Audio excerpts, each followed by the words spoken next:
Comunicación y tecnologías para la accesibilidad en la educación, modera María Lilian González, y es por eso que bueno, ya está la mesa pronta. Nos vemos en un ratito, los dejo. Muchas gracias, Joaquín. Bueno, les damos la bienvenida a esta mesa central, Comunicación y tecnologías para la accesibilidad en la educación.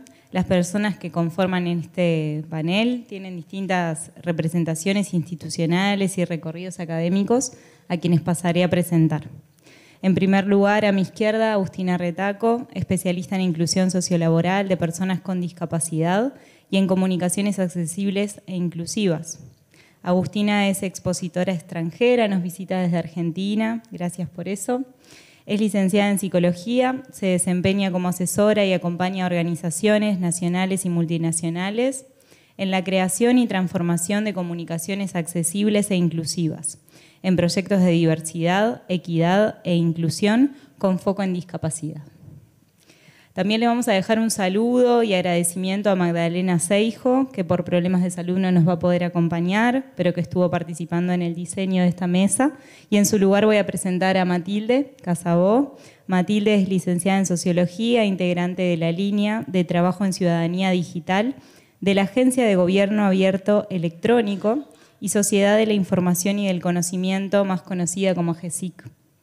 Dentro de esta línea de trabajo se gesta la estrategia de ciudadanía digital a nivel nacional, se generan instancias de formación y reflexión sobre esta temática y también se coordina el grupo de trabajo de ciudadanía digital, integrado por diversas organizaciones públicas, académicas, internacionales y de la sociedad civil. Gracias, Matilde. Leticia Laurier, quien está a mi derecha, es licenciada en Comunicación por la Universidad de la República del Uruguay, doctoranda en Comunicación en la Universidad de Vigo de España, cuenta con formación de posgrado en Estudios Socioculturales del Lenguaje y Traducción Literaria. Es profesora investigadora en la Facultad de Información y Comunicación de la Universidad de la República y corresponsable del Núcleo Interdisciplinario Comunicación y Accesibilidad, NICA, de la UDELAR. Gracias, Leticia. Y por último, Nicolás Ambrosi, subgerente de Desarrollo Profesional, docente en Ceibal. Nicolás es licenciado en Sociología por la UDELAR, especialista y estudiante avanzado de la Maestría de Metodologías de la Investigación Científica en la Universidad Nacional de Lanús, en Argentina. Ha trabajado en el diseño y ejecución de políticas públicas, sociales y educativas vinculadas al sistema de protección de trayectorias educativas, a compromiso educativo, aulas comunitarias, entre otros programas. Gracias, Nicolás, también por ser parte de esta mesa. Les agradezco especialmente a los cuatro por todo el tiempo destinado a diseñar y preparar, garantizando el desarrollo de esta actividad. Fue muy importante para nosotros contar con eso. Y en ese sentido, para cerrar esta primera parte, voy a pasar a presentar los objetivos que trazamos para esta mesa. En primer lugar, enmarcar y definir conceptualmente la comunicación accesible e inclusiva, generar un espacio de concientización sobre oportunidades y desafíos en comunicación y tecnologías accesibles y resaltar el rol docente y su formación en la producción de comunicación y tecnologías para la accesibilidad en la comunicación. Diseñamos de alguna manera una especie de conversatorio, un intercambio, en lugar de que cada uno traiga su presentación, en torno a 3 tópicos y preguntas orientadoras de las exposiciones que a continuación vamos a empezar a presentar. La primera de ellas es la construcción de comunicación accesible e inclusiva, puntos de partida y proyecciones, y para empezar le voy a pasar la palabra a Leticia.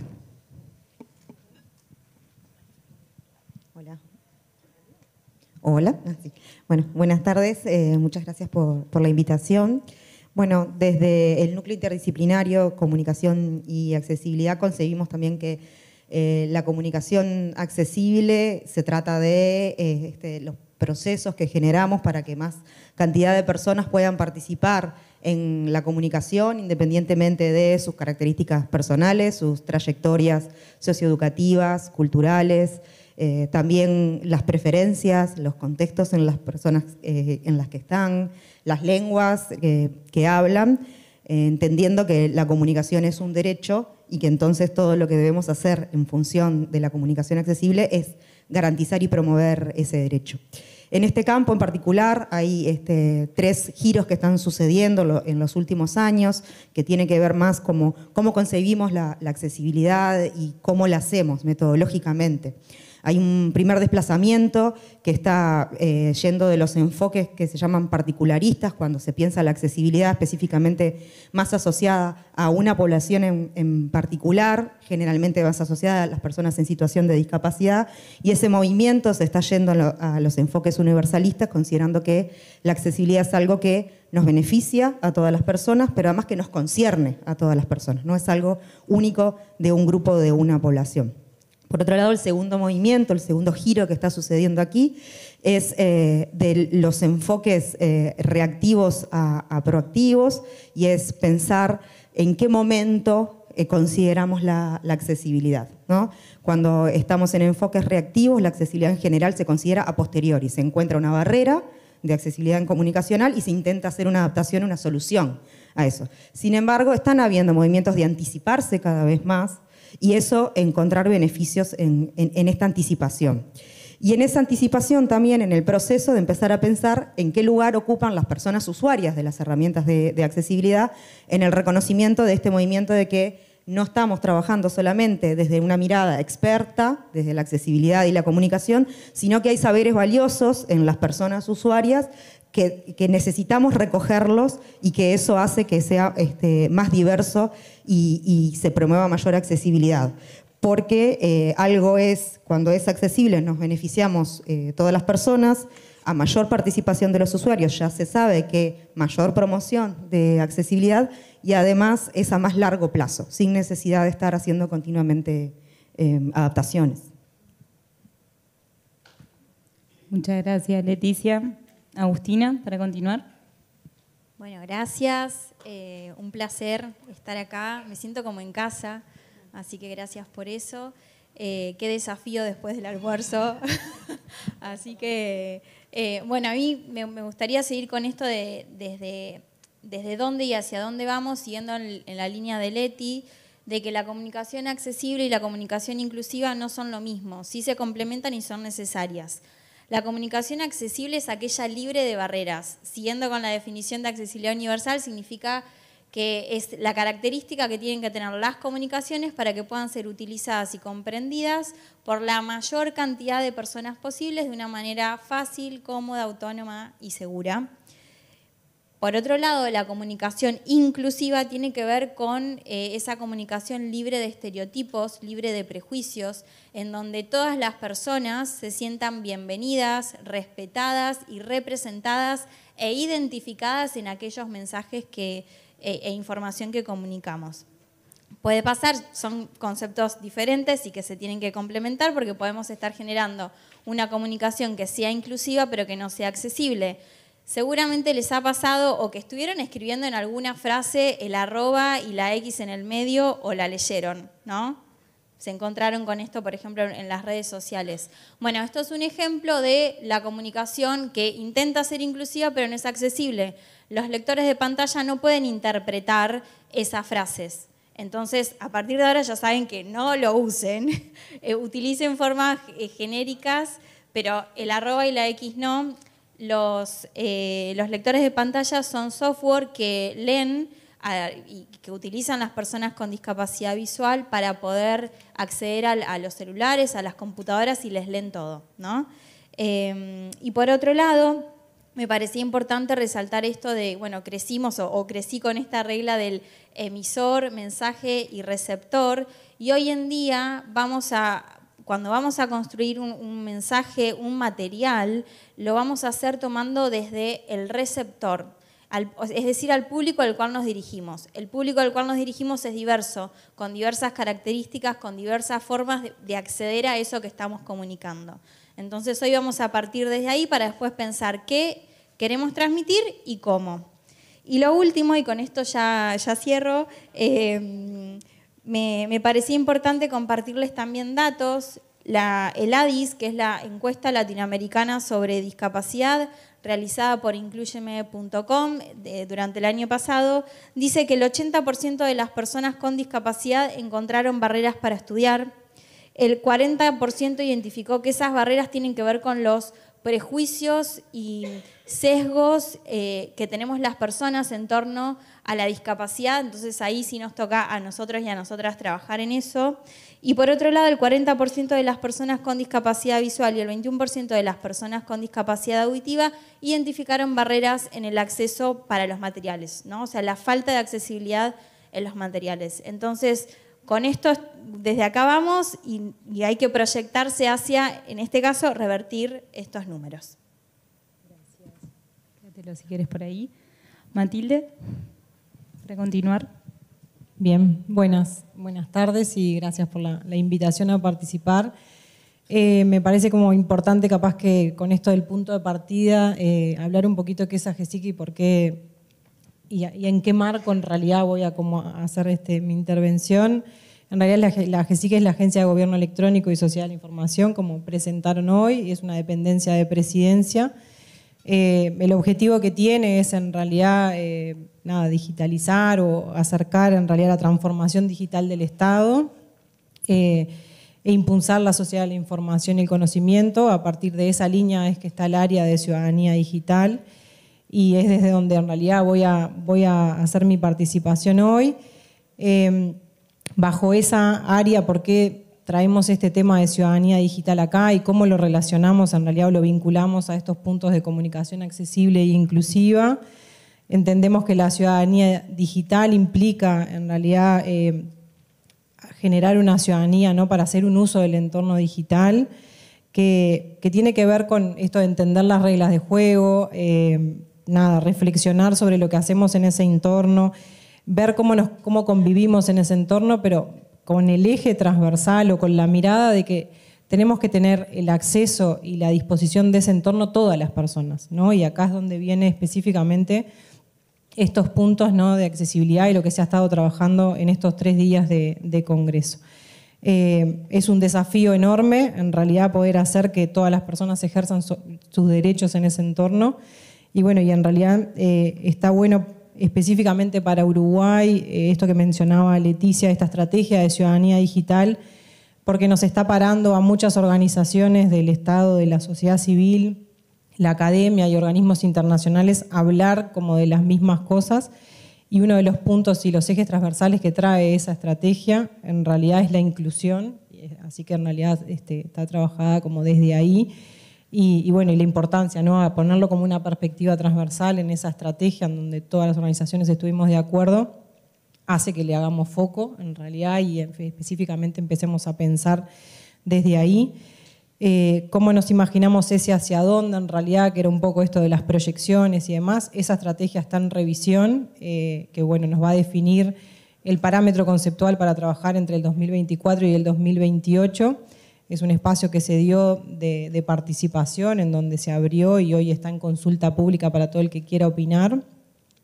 Pero bueno, en esas cosas, en esta definición de inclusión, de diversidad, conceptos que se ponen ahí, lo que quiere hacer es decir, bueno, empecemos a todo lo que construyamos, entre ellos, un ejemplo, recursos educativos, tienen que tener esta perspectiva. Si no, en realidad, si no logramos que las personas realmente accedan, entiendan, comprendan y puedan hacer un uso, en realidad, bueno, nos estamos como perdiendo de esa parte y bueno, y es ahí como el compromiso de todos de donde nos estamos parando y cuál es la proyección en realidad para adelante de este grupo, que creo que es un poco por ahí donde por el lado nuestro podemos estar. Gracias, Matilde. Nicolás, para terminar. Bueno, primero agradecer la participación del Congreso, de ser parte también organizadora. Gracias al equipo, a Tati, a Karen, a Julia y a Marti, que también estuvo desde el arranque de todo este proceso, sobre todo por la paciencia que me tienen y lo que me enseñan, porque en realidad estar acá en esta mesa era como, yo hace poco que estoy y decía, bueno, hay compañeras que hace más tiempo que están trabajando, que saben más del tema. Y nombro esto porque es parte de lo que estamos viendo en Ceibal. Pensar en la construcción de comunicación accesible e inclusiva nos disputa, nos hackea en el buen sentido. Uruguay es hijo de una educación igualitaria, ¿no?, como un concepto que todos tenemos que acceder a la educación, pero pensado de que para que todos participen tiene que ser igual. Y hoy estamos en una disputa de discutirnos si la igualdad es lo mismo que la equidad y si se llega desde desde una política universal a todos quienes participan y quieren participar del sistema educativo. Ceibal es hijo también de una política universal que se propuso que todos los niños y niñas accedieran a una computadora. Y la semana pasada estábamos discutiendo con Compras, ¿no?, que quería comprar 180.000 máquinas para el año que viene para distribuir y seguir actualizando, y nosotros le pedíamos 40 máquinas distintas, ¿no? Entonces, entre 180.000 máquinas y las 40 que precisábamos nosotros para un instrumento específico que estábamos trabajando, hackea a la institucionalidad, porque no es lo mismo pensar una política pública de carácter universal, igualitaria, que una política pública de carácter universal que pueda atender las singularidades y las distintas estrategias que se vienen desarrollando. Esto nos hackea también a nivel de formación interna. Tenemos un desafío importante y estamos trabajando en formar a nuestras compañeras y compañeros en distintas líneas de trabajo, bueno, en el diseño universal de aprendizaje, las líneas que ustedes vienen trabajando acá a la interna institucionalmente, y nos lleva un tiempo lindo porque nos desafía, porque nos cuestiona y porque trabajamos con las compañeras y compañeros para poder ver cómo podemos pensarnos desde ese lugar. Y por otro lado, en esto de dónde partimos y hacia dónde vamos, nosotros venimos trabajando también con la ANEP. Esto no se soluciona desde un lugar solo, ¿no? Con AGESIC venimos trabajando, con la universidad, con distintos actores, para ver cómo esta diversidad tiene diversidad de propuestas y diversidad de acciones, porque de vuelta, mirar solo desde un lugar quita la heterogeneidad posible y los saberes compartidos que para encontrar la mejor respuesta posible de trabajo. Entonces, en el año 2015 se empezó el equipo a cuestionar, bueno, qué pasa con las tablets y cómo trabajamos y por qué no pensamos en distintos modelos de accesibilidad, trabajando con la ANEP. Después dimos un paso más y nos pensamos en esto que ustedes vieron acá arriba, que es este famoso, por lo menos para nosotros, proyecto de valijas, ¿no?, en los cuales incorporamos, y ahí trabajamos también con la sociedad civil, con otros actores que tienen un aprendizaje y que colaboran también con la política educativa a nivel general, y generamos valijas con una serie de dispositivos para que dentro de cada uno de los departamentos del país y de los subsistemas pudieran trabajar con nuestras niñas y niños y adolescentes también, a ver si encontrábamos un dispositivo que mejorara esto de la comunicación y que trabajara en la mejora de esas barreras que también las descubrimos cuando colocamos los dispositivos, porque ¿no?, empezamos a enfocar, como decíamos hoy, cuando se mira, se enfoca, y cuando se enfoca se generan aprendizajes. Esos aprendizajes nos vuelven a cuestionar porque encontramos niñas que a partir de ahí empezamos a ver que pueden leer, que saben los números, y no sabíamos ni siquiera que sabían números. Y eso nos cuestiona nuestro modelo educativo, y a partir de ahí trabajamos, y ese aprendizaje debe contrarrestar o pensar nuevas propuestas educativas, y ahí ya no es solo con el usuario o con los estudiantes, sino también con los docentes. Bueno, ¿para qué sirve ese dispositivo? ¿Por qué tenemos que enfocar? ¿Por qué tenemos que pensar desde otros lugares nuestro proceso educativo? Y sobre todo, ¿qué riqueza trae esa heterogeneidad al aula, ¿no? Entonces, desde esa riqueza, de esa heterogeneidad, pero con un proyecto, con una estrategia nueva de comunicación que muchas veces coloca a la discapacidad en primer lugar, y eso nos hace posicionarnos educativamente en el aula como un nuevo espacio de aprendizaje. Eso es una línea a mediano plazo que estamos comenzando a trabajar con postítulos, con estrategias más masivas, donde los docentes puedan participar y seguir aprendiendo y discutiéndose en sus prácticas educativas. Y hacia ahí vamos, hacia ahí es que queremos seguir trabajando, discutiendo con los docentes cómo estamos trabajando, pero también aprendiendo. Hay una serie de prácticas docentes educativas que se desarrollan en muchos centros educativos, a veces aisladas, amparadas en una o dos personas que se apropiaron de la propuesta y que la trabajan, y bueno, y eso también es parte de este Ceibal que se discute y que dialoga también con otros. Gracias, Nicolás. Tenemos entonces algunos puntos de partida y algunas claves sobre por dónde seguir, ¿no?, o estos desafíos que fueron colocando sobre la mesa. Pasando a la segunda pregunta, ¿no? ¿Cuáles son los principales retos de la comunicación accesible mediada por la tecnología? Y acá te invito a Nicolás que puedas seguir con el uso de la palabra. Bueno, quizás el principal reto es poder, desde nuestro lugar, trabajarla como herramienta pedagógica, ¿no? Que no quede solo como un instrumento, sino que ese instrumento se transforme en una nueva forma de validar y de trabajar procesos de aprendizaje.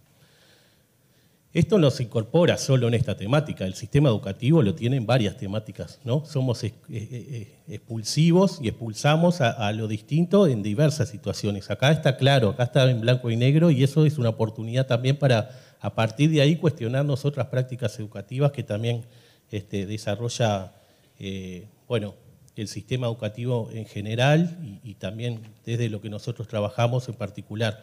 Ahí nosotros estamos viendo todo lo que tiene que ver con accesibilidad en los sistemas web, ¿no? Hay mucho para trabajar, veníamos muy atrasados, las compañeras allá presionan día a día cada uno de los pocos recursos que tenemos para poder incorporar tecnologías que piensen en la incorporación de nuevas posibilidades de acceso. Poder pensar en la Biblioteca País, que es un sistema que tiene mucho acceso a publicaciones, pero que repite el mismo esquema. Entonces, incorporar tecnología que tenga audiolibros, que transforme ese acceso a nuevas herramientas, que también es lo que trata de hacer Ceibal, ser un puente también entre nuevas herramientas y estrategias, y sobre todo también generar investigación, cómo a partir de los procesos que nosotros estamos encontrando, procesos educativos como muy pequeños en ese diálogo entre el docente, las familias, el centro educativo, nosotros encontramos ahí saberes y esos saberes los investigamos y podemos encontrar nuevas respuestas. Algunos que serán instrumentos, ¿no? Nuevos instrumentos. Hoy hablaba con la gente de la UTEC y ya me quedé con el contacto, esas cosas que tiene de bueno, que a veces estamos muy cerca.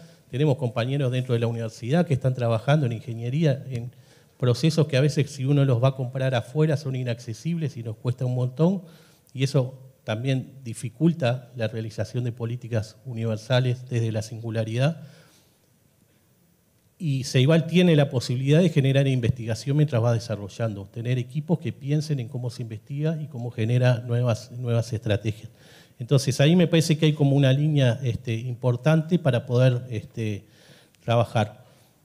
Por último, y quizás es lo más general y lo que más nos está costando, es encontrar la población con la que tenemos que trabajar, ¿no? Cuando uno piensa en un diagnóstico, en una política universal, parte también de las situaciones de discapacidad, lo que pasa es que están escondidas, que no están visibilizadas, ¿no? Que en el aula no se visualiza, o no están yendo al aula, ¿no? O venimos de otra, o escondemos esas situaciones atrás de otras situaciones. Entonces, cuando uno quiere desarrollar una política universal, lo primero que tiene que tener es quiénes pueden participar. Y parte del desafío central del modelo de educación pública que tiene que enfrentar y que tiene que trabajar es poder encontrarlo, saber dónde está, para pensar en una lógica más de seguimiento, de apoyo y de acompañamiento a estos procesos educativos y a partir de ahí profundizar en distintas estrategias. Gracias, Nicolás. Matilde.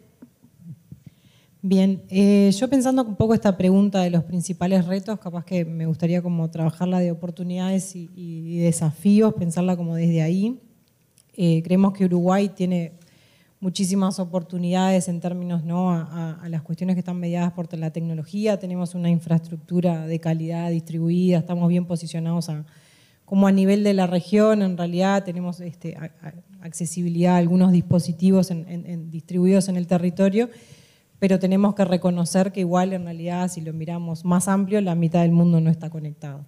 Entonces, en realidad, esas oportunidades que capaz que en Uruguay tenemos más a mano, igual presentan una cantidad de desafíos en términos, ¿no?, de comunicación accesible, que tiene que ver que en muchos lugares igual sigue habiendo una conexión mala, no está llegando a todo el mundo. En realidad accedemos por distintos dispositivos y muchas veces por distintos servicios de tecnología, lo que hacen que en realidad igual siga habiendo brechas, porque no todos estamos accediendo a los mismos contenidos, por ejemplo, ni podemos hacer lo mismo con la tecnología. Entonces, desde ese lugar en donde creo que tenemos desafíos para trabajar, necesitamos en realidad trabajar en el desarrollo de habilidades de las personas para estar en línea, como comentábamos hoy, esto de conocer en realidad qué nos está dando ese espacio o ese entorno digital desde el lado de ¿no? Desde el lado de la accesibilidad, el lado del contenido, cómo en realidad yo reflexiono en ese entorno, qué información me está tirando y en realidad qué hago yo con esa, como que empezar a desarrollar algunas habilidades digitales en realidad para que, bueno, hagamos el mejor provecho. Es una oportunidad en realidad las tecnologías de la información, porque, bueno, por supuesto que nos puede brindar como diversidad, por ejemplo, en los recursos, ¿no? Entonces, bajo un mismo contenido podemos generar distintos dispositivos para que, bueno, todas las personas los puedan consumir. Entonces, esa es como la oportunidad positiva, ¿no? De esto de tener una comunicación accesible. Y bueno, y pensarnos también como desafío de esto de que pensemos desde el diseño. Hoy hablaban también en la mañana como de estas cosas, pero bueno, en todo lo que tiene que ver con la tecnología, que pongamos la diversidad desde el vamos, ¿no? Que eso es lo que nos hace parar después en esto de que todo el mundo puede consumir y en realidad tener la misma información, que es un poco también lo que queremos hacer con esto. Gracias. Agus. Buenísimo. Bueno, me diste el pie. Porque cuando las tecnologías no son pensadas para todas las personas, generan barreras, ¿no? Cuando no son pensadas bajo el diseño universal, que es esta estrategia de desde cero, desde el momento cero, poder crear diseños, diseñar dispositivos, comunicaciones, tecnologías, para que la mayor cantidad de personas puedan utilizarlas de una manera cómoda, fácil, segura y autónoma. Pero las tecnologías sí se van actualizando y me parecía importante eso, contar que generan barreras pero al mismo tiempo identifican esas barreras. Por ejemplo, si vamos a las redes sociales, Instagram no tenía la opción cuando arrancó del texto alternativo, que hoy está. El texto alternativo es el texto que describe los contenidos de esa imagen que estamos compartiendo, fundamental para las personas usuarias de lectores de pantalla. Y esta opción está en casi todas las redes sociales, en Word, en PowerPoint, así que pueden como investigar y van a conocer que esta opción está. También las plataformas se actualizaron. Meet, Zoom, tienen la posibilidad de incorporar subtítulos. Estas son herramientas que están y que complementan a las que ya están, que utilizamos. O sea, no es que, interpretación de lengua de señas ya no se usa más, pongo subtítulos. No, es un complemento para generar que las comunicaciones sean accesibles, sean inclusivas y para que llegue a más personas, ¿no? Y otro desafío es que estas herramientas que están disponibles se puedan utilizar. Son gratuitas, no es que uno tiene que bajarse alguna aplicación, pagar, o sea, esto ya está. Entonces el desafío es dar a conocer todas estas herramientas que ya están disponibles y que se pueden utilizar.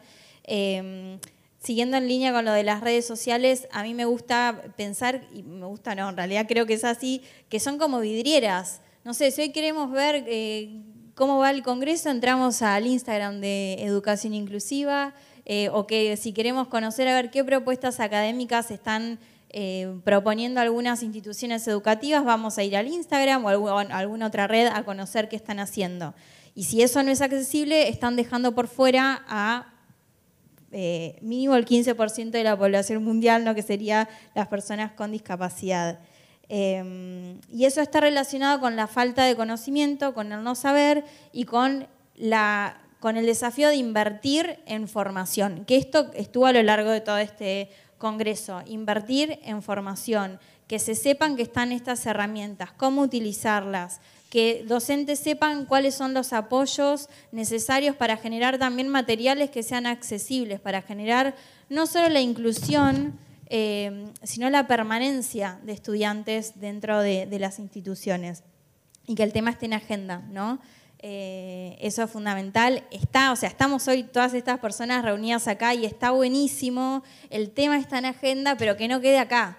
O sea, que esto sea el inicio para seguir y apostando a más actividades, a más buenas prácticas como esta, que sea el impulso que cada persona que está acá presente y las personas que están en el streaming tengan como ese fuego de ir a los lugares de donde vienen y contagiar, ¿no? Porque ya sabemos que esto no es una opción, ¿no? Estamos hablando que es una cuestión de derechos. Muchas gracias, Agustina. Leti, para terminar. Difícil terminar esta ronda después de esta afirmación. Qué desafío en el panel. Bueno, capaz que para nos podemos localizar en comunicación y accesibilidad. La tecnología interviene fuertemente ya hace un tiempo, ¿no? En el consumo, de cómo consumimos las herramientas con accesibilidad, en la producción de las herramientas de accesibilidad y también en la investigación.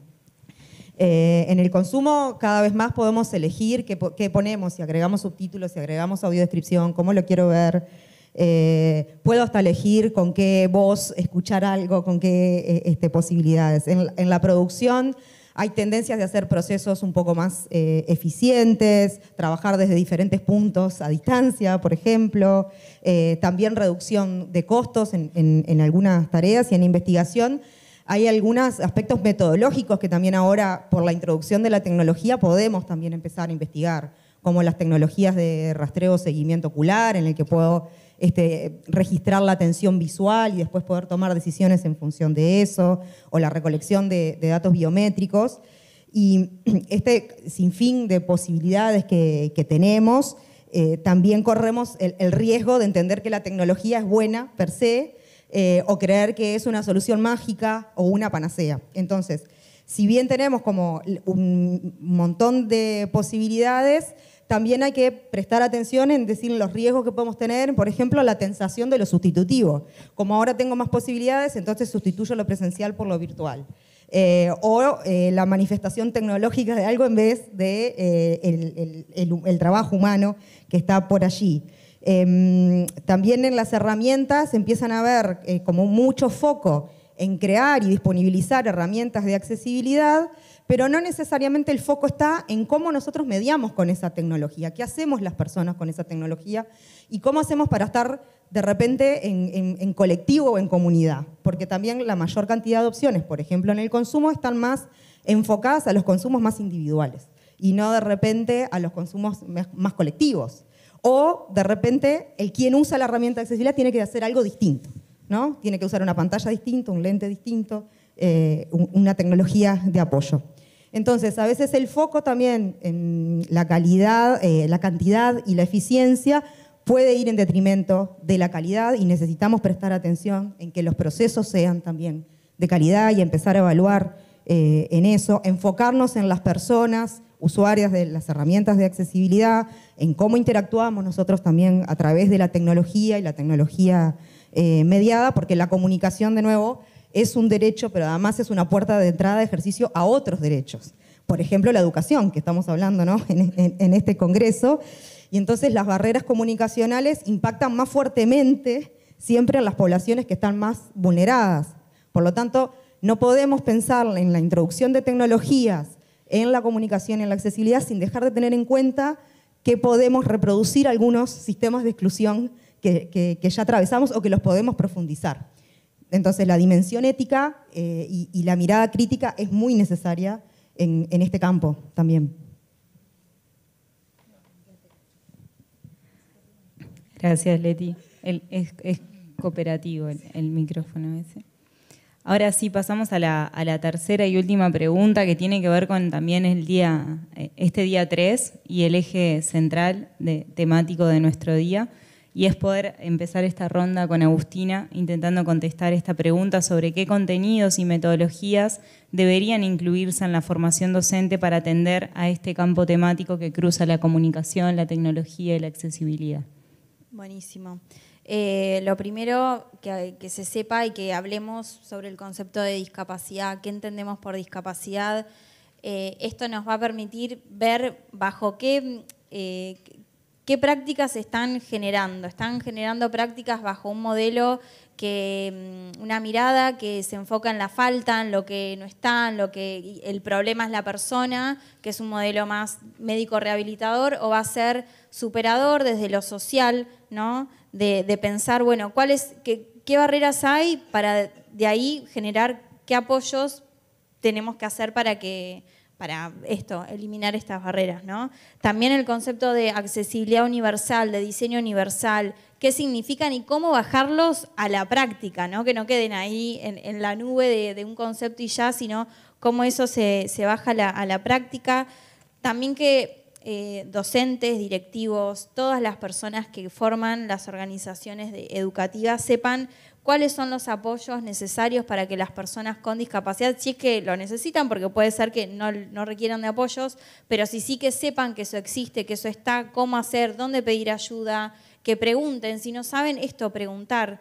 Después poder generar espacios de reflexión, de reflexionar sobre estos sesgos, ¿no? Vuelvo al 80% de las personas con discapacidad identificaron barreras actitudinales, y que eso sí tiene que ser un trabajo de nosotros y de nosotras, de cómo está representada la discapacidad, que desde nuestro lugar y desde cómo pensamos estamos generando una barrera, pero que esos espacios de reflexión no sean autogestionados, sino que ya sean parte, ¿no? del sistema, que no quede a la buena voluntad de docentes que tienen ganas de construir un mundo mejor, sino que eso sea parte.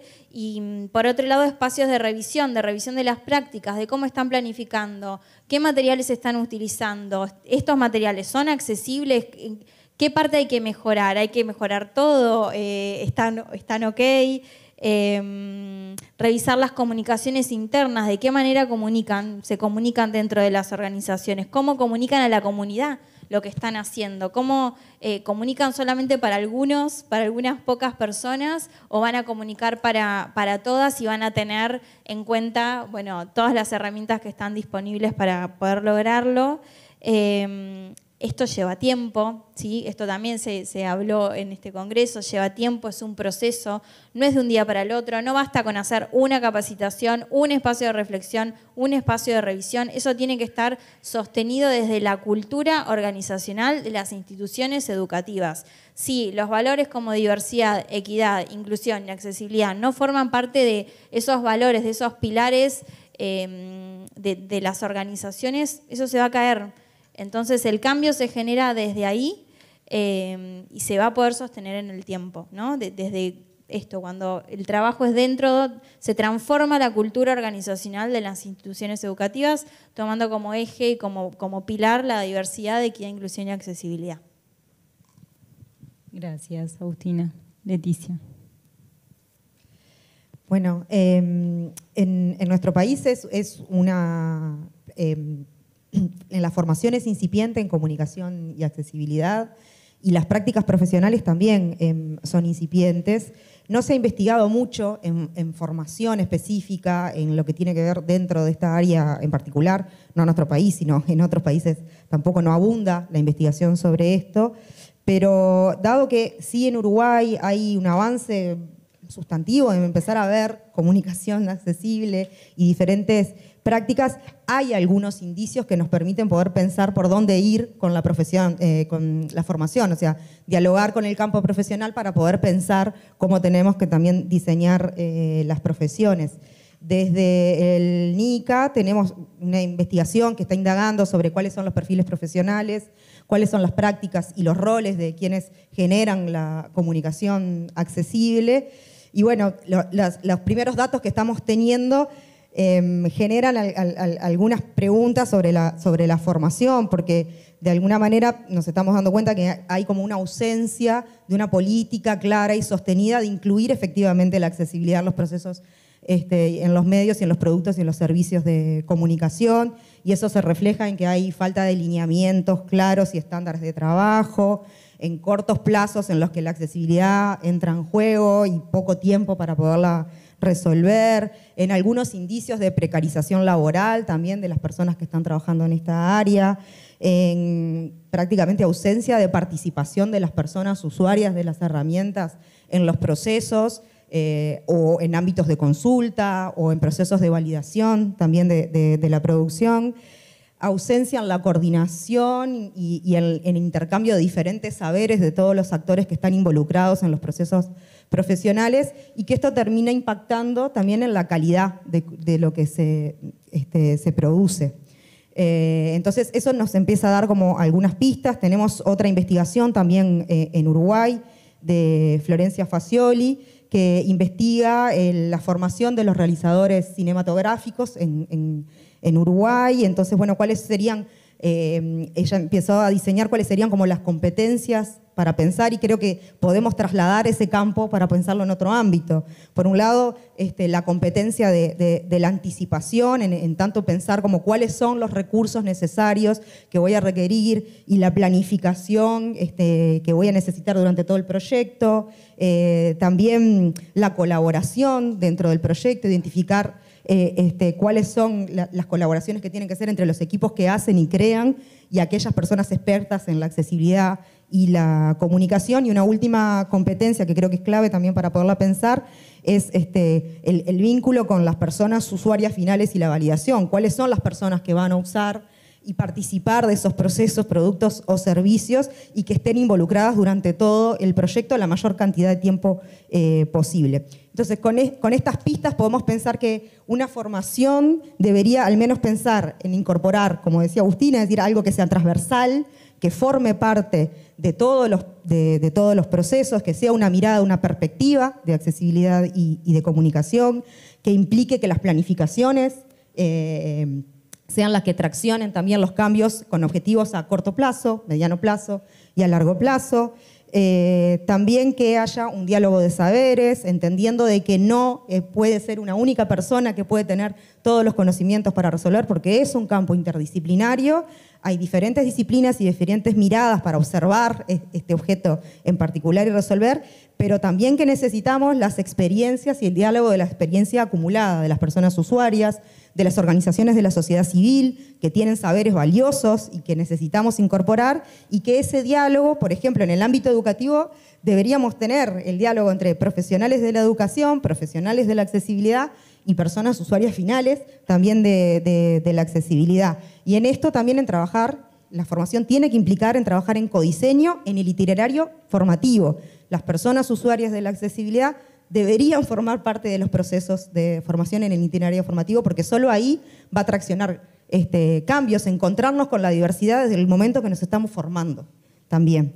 Y por último, traigo la idea también de que traía Nicolás, que no sea instrumentista únicamente. La tentación de que solo necesitamos formación técnica nos quita también la necesidad de la mirada crítica, de pensar en la dimensión ética, y que, en definitiva, las formaciones que estamos proponiendo que promuevan el ejercicio de derechos. Y, por supuesto, necesitamos presupuesto para eso. Gracias, Leticia. Nicolás. Bueno, arranco por el final, planteaba Leti. Lo primero es pensarnos desde la convicción ética y pedagógica de las posibilidades que tiene y formar desde ahí, formarnos desde ahí y seguirnos cuestionando desde ese lugar. Nosotros en Uruguay, como sistema educativo, tenemos un potencial de que estamos en casi todos los lugares, de que llegamos a mucho espacio, debe ser de los países con mayor posibilidad, ni hablar del avance tecnológico que nos da un plus y un extra. En ciertos momentos se visualizó, pero después quedó esa posibilidad que tenemos, pero seguimos profundizando en la individualización del proceso, y en realidad los procesos colectivos, y pensar pedagógicamente los procesos colectivos le da un plus cuando encontramos esa heterogeneidad como riqueza del proceso pedagógico. Cuando uno visualiza que lo diverso es un problema para el proceso pedagógico que tengo pautado, tenemos un problema de diseño, y lo que nos está hackeando permanentemente es que no tenemos una formación, que el diseño esté planteado en la diversidad como estrategia pedagógica. Entonces, lo primero es poder pensar en un diseño universal para el aprendizaje, seguir trabajando en esa línea, poder pensar en multiniveles, poder pensar en estrategias pedagógicas que incorporen estos procesos educativos, pero desde la riqueza, no desde el problema, no desde que tengo que adaptar lo mío para poder cumplir con esta situación que me complica la vida, sino encontrarle la riqueza a las diversidades, que son mucho más que las de accesibilidad, son muchas diversidades que tenemos, por suerte, y por suerte empezamos a reconocerlas y a posicionarlas, pero a partir de ahí nos cambia la estrategia. Obviamente que desde Ceibal trabajamos lo tecnológico como posibilidad, como estructura y como diseño de propuestas formativas, donde no sea una herramienta instrumental, como decíamos hoy, sino que nos cuestione nuestra práctica, pero que sea facilitadora.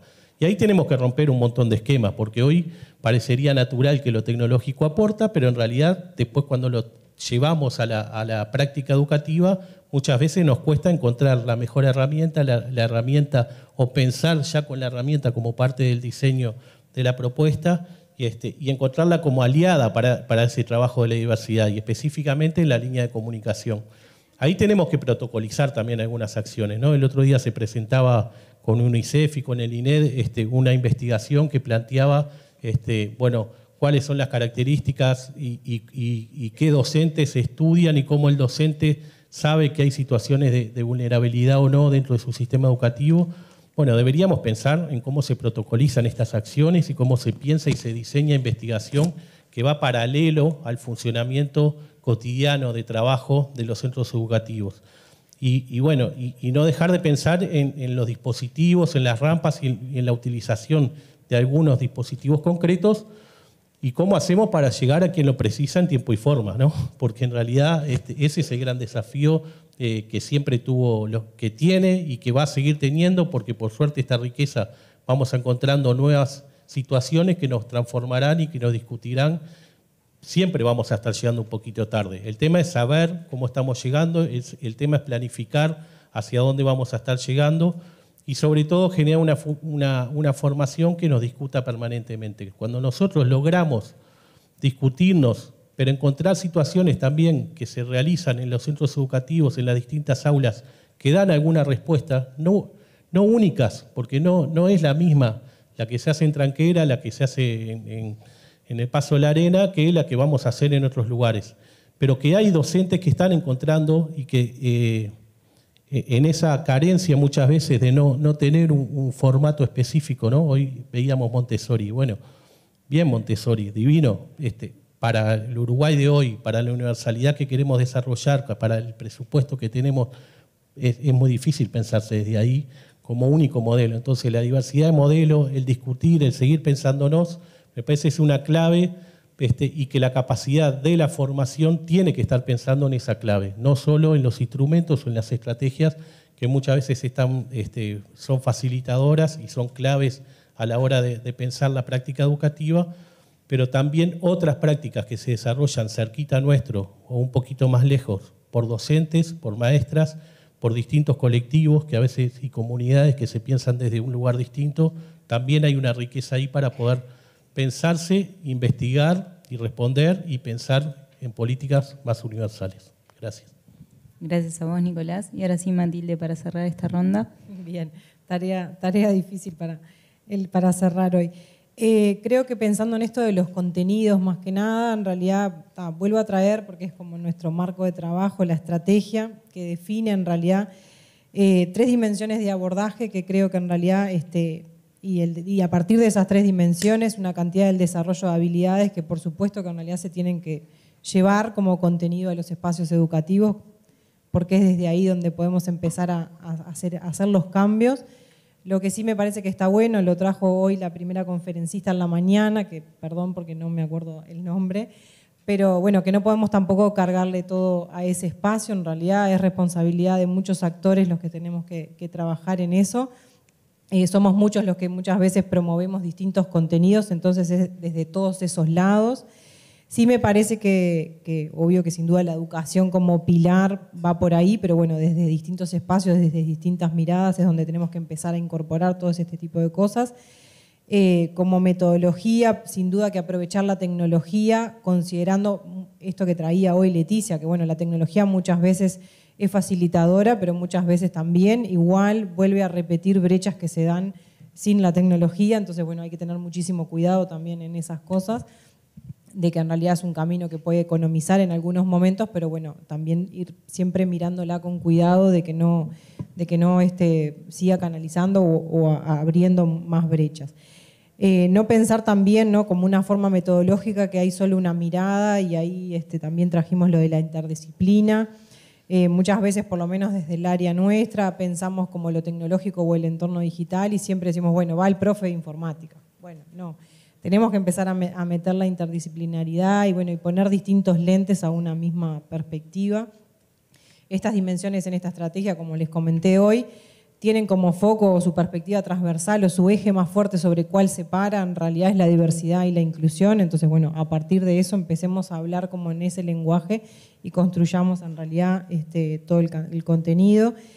Súper importante la metodología, esto de incorporar en esta participación que queremos ampliar a los usuarios. Creo que es como el debe, en donde en general muchas veces pensamos que estamos generando cosas inclusivas y demás, y bueno, y nos está faltando el usuario que es el que tiene para opinar y para construir. Así que.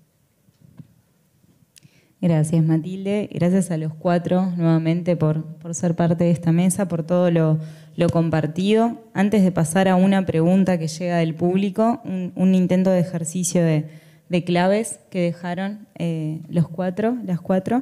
En primer lugar nos decían cómo debería ser y cómo no es, ¿no? Creo que la primera clave es que no es en solitario, ¿no?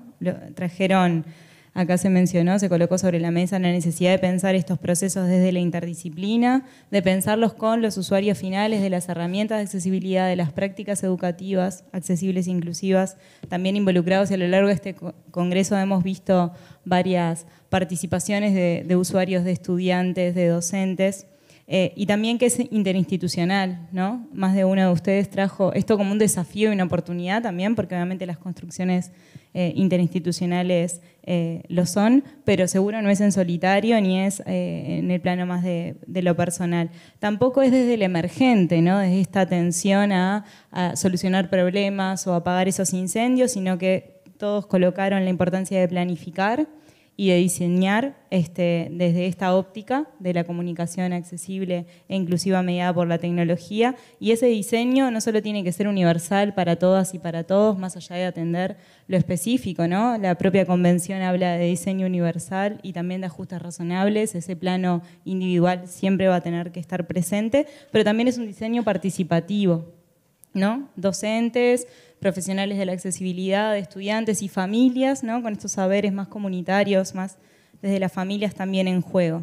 Y tampoco es algo puntual, ¿no? No es puntual, no es una resolución puntual. Esto tiene que ver con un cambio en la cultura organizacional, como nos traía recién Agustina, y también varios de ustedes trajeron que la accesibilidad necesariamente tiene que ser un concepto transversal en vez de una decisión aislada o puntual o específica, ¿no? El orden de lo transversal es fundamental, así que por mi parte, eso, agradecerles nuevamente, espero haber podido resumir sus ponencias y ahora sí le damos paso a Joaquín, que creo que nos trae una pregunta desde el público. Muchas gracias.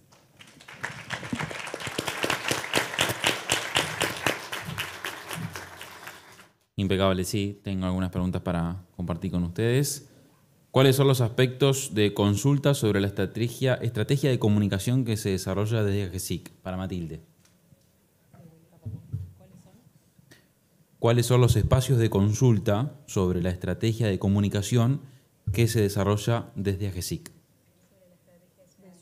Sí, perfecto. Sobre la estrategia de ciudadanía, en realidad, puntualmente estamos haciendo una revisión de esa estrategia. En realidad se hicieron mesas de diálogo en donde participaron distintas organizaciones y distintas personas en realidad vinculados a distintos ámbitos.